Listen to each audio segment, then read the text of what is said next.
आमदार बच्चू कडूंनी अजित पवारांना डिवचलंय। दिव्यांगांचे 3 महिन्यापासून पैसे मिळाले नाहीत।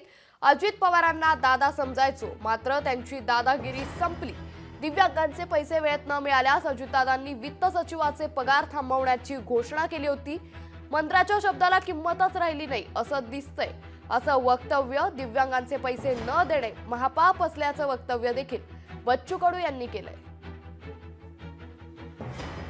दिव्यांगांचे 3 महिने झाले पैसे भेटले नाही। अजितदादा मार जोऱ्यानं बोलत होते तिथं सभागृहात। आम्ही त्यांना दादा म्हणून समजत होतो, पण ते दादा आता दादागिरी संपली त्यांची। अजितदादांनी 5 तारखेला जर दिव्यांगाचे पगार भेटले नाही तर मी वित्त सचिवाचा पगार थांबवेल अशा प्रकारची घोषणा केली। पण मंत्र्याच्या शब्दाला काही किंमतच नाही। प्रशासनच सर्व काही आहे याच्यातून स्पष्ट होतं। 3 महिने जर दिव्यांगाचे पैसे तुम्ही देत नसाल तर याच्यासारखं महापाप कोणी करत नसेल।